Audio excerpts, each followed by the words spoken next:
రోడ్కి ఎక్కితే మాకు రాదని కూడా ఇస్తాను బెదిరించడానికి సార్. నేను ఖచ్చితంగా చెప్తాను, మీడియాలో చూసిన మంచిగా నేను డబల్ బెడ్రూమ్ కలిగి పోయి ఖచ్చితంగా మా ఆయనకు నేను ఆయనకు ఎవరు లేదు, ఆయన ఒక్కడే ఉన్నా, నాకు నలుగురు ఆడవాళ్ళు ఉన్నారని లేదేం లేదు.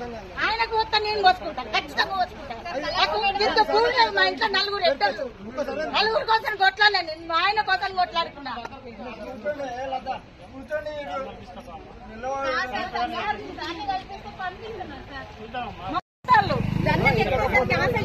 నెల రోజులు పని లేకుండా ధర్నాకు తిరిగి సార్ మా ఆయన వాళ్ళందరూ.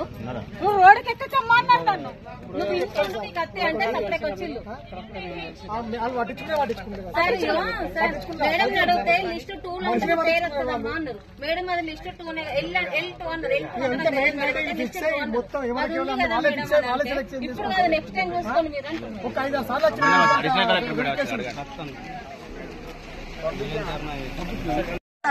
మాకు ఓట్లు వేయని మేము బతుకుతాం, మా పిల్లల పిల్లలు పరుపుల పంటారు, మీరు ఇదే పడిన పండుగ అంటారు. మాకు ఏ పార్టీ ప్రభుత్వం ఉన్నదో ఆ పార్టీలో పనిచేసినాం మేము ఈ రోజులు. కాంగ్రెస్ పార్టీ వచ్చింది కాబట్టి కాంగ్రెస్ పార్టీ నడుస్తుంది. ఆ పేదలకు ఇల్లు ఇయ్యారా? కాంగ్రెస్ పార్టీ అయితే కాంగ్రెస్ పార్టీ మాకు భూమి పెట్టమంటారా? మేము ఎవరో దోసుకొస్తానావా? పేదలు మేము ముగ్గురు ఆడి పిల్లగాలు పెళ్లి చేసిన ఇలా కిరాయి పూస్తారా? ఎవరు నెంబర్ కూడా ఇచ్చి, ఇంటి నెంబర్ ఎందుకు ఇచ్చారు మాకు? మాకు ఇల్లు ఎందుకు ఇచ్చి ఇప్పుడు ఎందుకు కూర్చుకున్నారు మా ఇల్లు?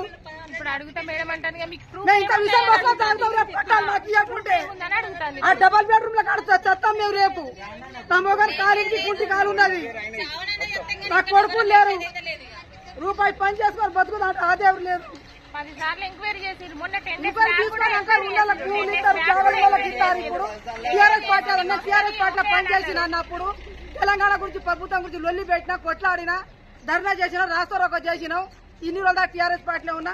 కాంగ్రెస్ పార్టీలకు ఇల్లు టీఆర్ఎస్ లకు ఇల్లు నా ఇల్లు